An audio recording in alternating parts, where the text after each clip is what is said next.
ಚಿತ್ರದುರ್ಗದ ಹಿರಿಯೂರು ಬಳಿ ಬಸ್ ದುರಂತ ಸಂಭವಿಸಿತ್ತು. ಇದೀಗ ಸಾವಿನ ಸಂಖ್ಯೆ 7ಕ್ಕೆ ಏರಿಕೆ ಆಗಿದೆ. ಮತ್ತೊಂದು ಕಡೆಗೆ ಸೀಬರ್ಡ್ನ ಬಸ್ ಚಾಲಕ ಆತನು ಕೂಡ ಇದೀಗ ಹುಬ್ಬಳ್ಳಿಯ ಕಿಮ್ಸ್ ಆಸ್ಪತ್ರೆಯಲ್ಲಿ ಚಿಕಿತ್ಸೆಯನ್ನು ಪಡಿತಾ ಇದ್ದ. ಇವತ್ತು ಆಸ್ಪತ್ರೆಯಲ್ಲಿ ಆಪರೇಷನ್ ಮಾಡುವಾಗ ಚಿಕಿತ್ಸೆ ಫಲಕಾರಿಯಾಗಿದೆ, ಚಿಕಿತ್ಸೆಗೆ ಸ್ಪಂದಿಸಿದೆ. ಆತನು ಕೂಡ ಇದೀಗ ಮೃತಪಟ್ಟಿದ್ದಾನೆ. ಆ ಕುರಿತಾದ ಒಂದು ವರದಿ ನಿಮ್ಮ ಮುಂದೆ. ಚಿತ್ರದುರ್ಗದ ಹಿರಿಯೂರು ಬಳಿ ನಡೆದಿರ್ತಕ್ಕಂಥ ಬಸ್ ದುರಂತ ಪ್ರಕರಣಕ್ಕೆ ಸಂಬಂಧಪಟ್ಟಂತೆ ಸಾವಿನ ಸಂಖ್ಯೆ 7ಕ್ಕೆ ಏರಿದೆ. ಈ ಬಸ್ನ ಚಾಲಕ ಏನು ರಫೀಕ್ ಈಗ ಕೊನೆ ಉಸಿರನ್ನು ಎಳೆದಿದ್ದಾರೆ. ಒಂದು ಕಡೆ ನಿನ್ನೆ ಅಷ್ಟೇ ಅವ್ರನ್ನ ಹುಬ್ಬಳ್ಳಿಯ ಕಿಮ್ಸ್ ಆಸ್ಪತ್ರೆಗೆ ದಾಖಲು ಮಾಡಲಾಗಿತ್ತು. ಒಂದು ಕಡೆ ಚಿಕಿತ್ಸೆ ಫಲಕಾರಿಯಾಗಿದೆ. ಇವತ್ತು ರಫೀಕ್ ಮೃತ ಆಗಿರ್ತಕ್ಕಂಥದ್ದು. ಇನ್ನು ಕಿಮ್ಸ್ನ ಶವಾಗಾರದ ಎದುರು ಅವರ ಕುಟುಂಬಸ್ಥರು ಕಣ್ಣೀರು ಹಾಕ್ತಾ ಇದ್ದಾರೆ, ಅವರ ರೋದನೆ ಹಾಕ್ತಾ ಇದ್ದಾರೆ. ಒಂದು ಕಡೆ ಒಂದೇ ತಮ್ಮ ಕುಟುಂಬಕ್ಕೆ ಆಧಾರ ಸ್ತಂಭ ಆಗಿದ್ದಂಥ ರಫೀಕ್ ಅವರು ಚಿಕಿತ್ಸೆ ಫಲಕಾರಿಯಾಗಿದೆ, ಇವತ್ತು ಮೃತ ಆಗಿರ್ತಕ್ಕಂಥದ್ದು.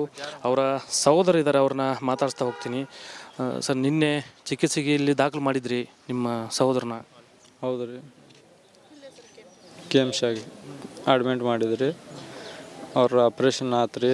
12 ಗಂಟೆ ರಾತ್ರಿ ಮಟ್ಟ ಅವ್ರು ಮಾತಾಡಿದ್ರು ನಮಗೆ. ಆಪ್ರೇಷನ್ ಆಗಿಂದ ಅವ್ರು ಮಾತಾಡಿಲ್ಲ. 5 ಗಂಟೆ ಮಟ್ಟ ಬೆಳಗ್ಗೆ ಉಸಿರಾಟ ಚಾಲೂ ಇತ್ತು ರೀ ಅವ್ರದ್ದು. 5 ಗಂಟೆ ಮೇಲ್ಪಟ್ಟು ಅವ್ರದ್ದು ಉಸಿರಾಟ ಬಂದಾತು ರೀ.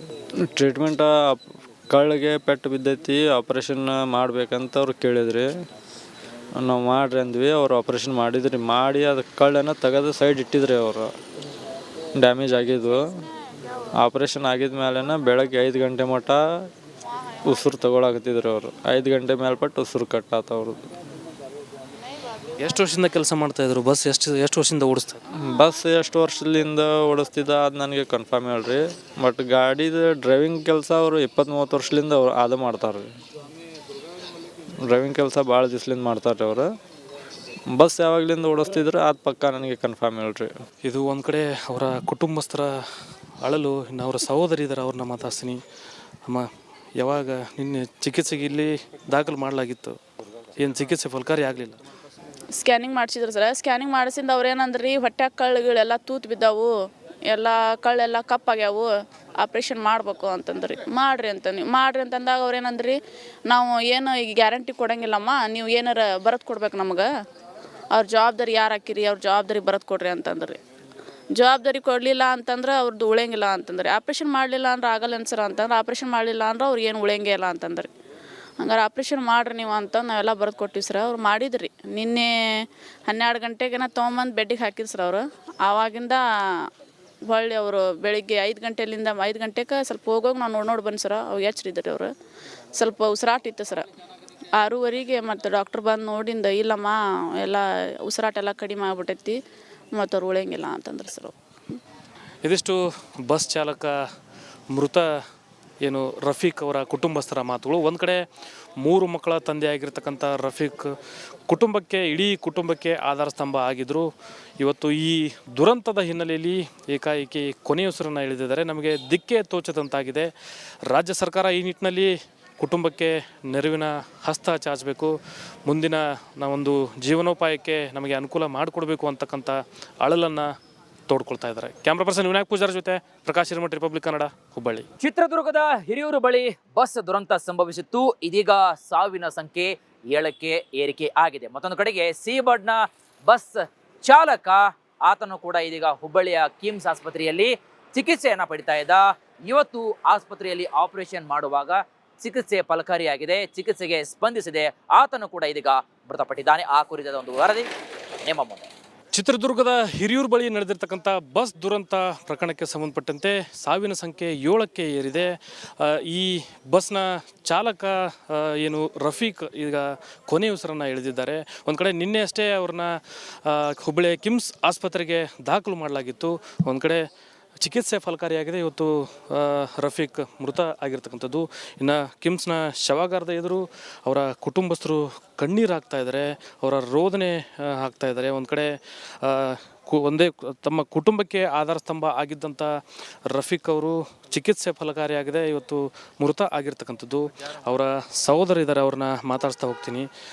ಸರ್, ನಿನ್ನೆ ಚಿಕಿತ್ಸೆಗೆ ಇಲ್ಲಿ ದಾಖಲು ಮಾಡಿದ್ರಿ ನಿಮ್ಮ ಸಹೋದರನ? ಹೌದು ರೀ, ಕೆಮ್ಸಾಗಿ ಅಡ್ಮಿಟ್ ಮಾಡಿದ್ರಿ. ಅವ್ರ ಆಪ್ರೇಷನ್ ಆತ್ರಿ 12 ಗಂಟೆ ರಾತ್ರಿ ಮಟ್ಟ ಅವ್ರು ಮಾತಾಡಿದ್ರು ನಮಗೆ. ಆಪ್ರೇಷನ್ ಆಗಿಂದ ಅವ್ರು ಮಾತಾಡಿಲ್ಲ. 5 ಗಂಟೆ ಮಟ್ಟ ಬೆಳಗ್ಗೆ ಉಸಿರಾಟ ಚಾಲೂ ಇತ್ತು ರೀ ಅವ್ರದ್ದು. 5 ಗಂಟೆ ಮೇಲ್ಪಟ್ಟು ಅವ್ರದ್ದು ಉಸಿರಾಟ ಬಂದಾತ್ರಿ. ಟ್ರೀಟ್ಮೆಂಟ್ ಕಳ್ಳಿಗೆ ಪೆಟ್ಟು ಬಿದ್ದೈತಿ, ಆಪ್ರೇಷನ್ ಮಾಡ್ಬೇಕಂತ ಅವ್ರು ಕೇಳಿದ್ರಿ. ನಾವು ಮಾಡ್ರಿ ಅಂದ್ವಿ. ಅವ್ರು ಆಪ್ರೇಷನ್ ಮಾಡಿದ್ರಿ. ಮಾಡಿ ಅದು ಕಳ್ಳನ್ನು ತೆಗೆದು ಸೈಡ್ ಇಟ್ಟಿದ್ರಿ. ಅವರು ಡ್ಯಾಮೇಜ್ ಆಗಿದ್ವು. ಆಪ್ರೇಷನ್ ಆಗಿದ ಮೇಲೆ ಬೆಳಗ್ಗೆ 5 ಗಂಟೆ ಮಟ್ಟ ಉಸಿರು ತಗೊಳಕತ್ತಿದ್ರು ಅವರು. 5 ಗಂಟೆ ಮೇಲ್ಪಟ್ಟು ಉಸಿರು ಕಟ್ಟಾತ ಅವ್ರದ್ದು. ಎಷ್ಟು ವರ್ಷದಿಂದ ಕೆಲಸ ಮಾಡ್ತಾಯಿದ್ರು? ಬಸ್ ಎಷ್ಟು ವರ್ಷದಿಂದ ಓಡಿಸ್ತಾ ಇದ್ರು? ಬಸ್ ಎಷ್ಟು ವರ್ಷದಿಂದ ಓಡಿಸ್ತಿದ್ದ ಅದು ನನಗೆ ಕನ್ಫರ್ಮ್ ಹೇಳ್ರಿ. ಬಟ್ ಗಾಡಿದು ಡ್ರೈವಿಂಗ್ ಕೆಲಸ ಅವರು 20-30 ವರ್ಷದಿಂದ ಅವ್ರು ಅದು ಮಾಡ್ತಾರೆ ರೀ. ಡ್ರೈವಿಂಗ್ ಕೆಲಸ ಭಾಳ ದಿವ್ಸಲಿಂದ ಮಾಡ್ತಾರೆ ಅವರು. ಬಸ್ ಯಾವಾಗಲಿಂದ ಓಡಿಸ್ತಿದ್ರು ಅದು ಪಕ್ಕ ನನಗೆ ಕನ್ಫರ್ಮ್ ಹೇಳ್ರಿ. ಇದು ಒಂದು ಕಡೆ ಅವರ ಕುಟುಂಬಸ್ಥರ ಅಳಲು. ಇನ್ನು ಅವರ ಸಹೋದರಿ ಇದ್ದಾರೆ, ಅವ್ರನ್ನ ಮಾತಾಡ್ತೀನಿ. ಅಮ್ಮ, ಯಾವಾಗ ನಿನ್ನೆ ಚಿಕಿತ್ಸೆಗೆ ಇಲ್ಲಿ ದಾಖಲು ಮಾಡಲಾಗಿತ್ತು, ಏನು ಚಿಕಿತ್ಸೆ ಫಲಕಾರಿ ಆಗಲಿಲ್ಲ?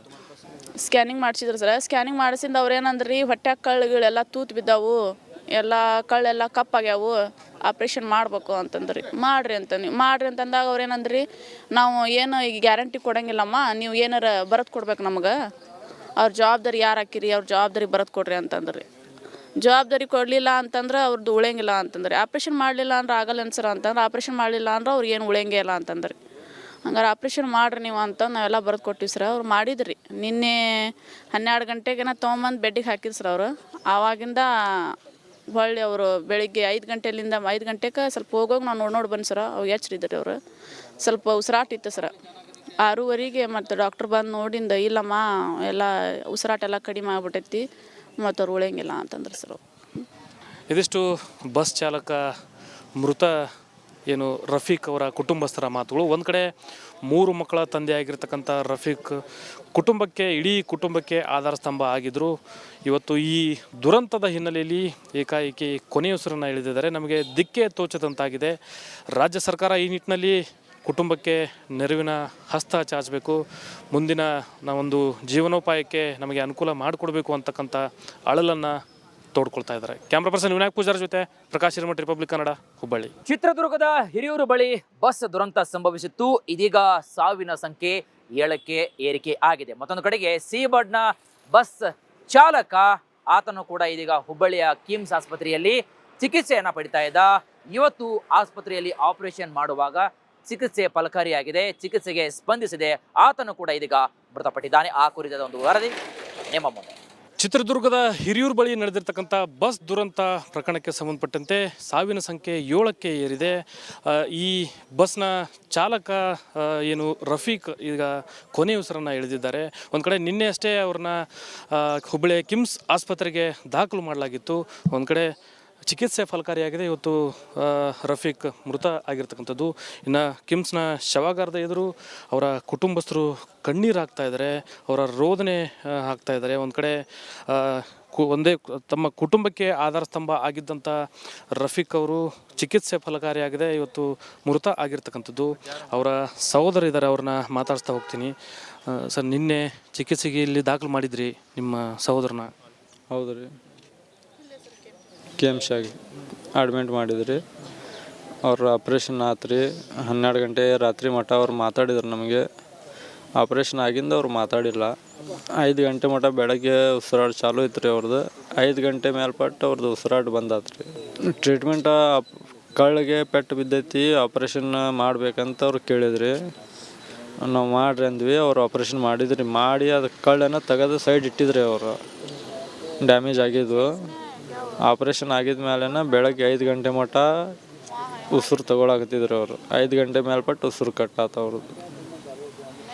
ಎಷ್ಟು ವರ್ಷದಿಂದ ಕೆಲಸ ಮಾಡ್ತಾಯಿದ್ರು? ಬಸ್ ಎಷ್ಟು ವರ್ಷದಿಂದ ಓಡಿಸ್ತಾ ಇದ್ರು? ಬಸ್ ಎಷ್ಟು ವರ್ಷದಿಂದ ಓಡಿಸ್ತಿದ್ದ ಅದು ನನಗೆ ಕನ್ಫರ್ಮ್ ಹೇಳ್ರಿ. ಬಟ್ ಗಾಡಿದು ಡ್ರೈವಿಂಗ್ ಕೆಲಸ ಅವರು 20-30 ವರ್ಷದಿಂದ ಅವ್ರು ಅದು ಮಾಡ್ತಾರೆ ರೀ. ಡ್ರೈವಿಂಗ್ ಕೆಲಸ ಭಾಳ ದಿವ್ಸಲಿಂದ ಮಾಡ್ತಾರೆ ಅವರು. ಬಸ್ ಯಾವಾಗಲಿಂದ ಓಡಿಸ್ತಿದ್ರು ಅದು ಪಕ್ಕ ನನಗೆ ಕನ್ಫರ್ಮ್ ಹೇಳ್ರಿ. ಇದು ಒಂದು ಕಡೆ ಅವರ ಕುಟುಂಬಸ್ಥರ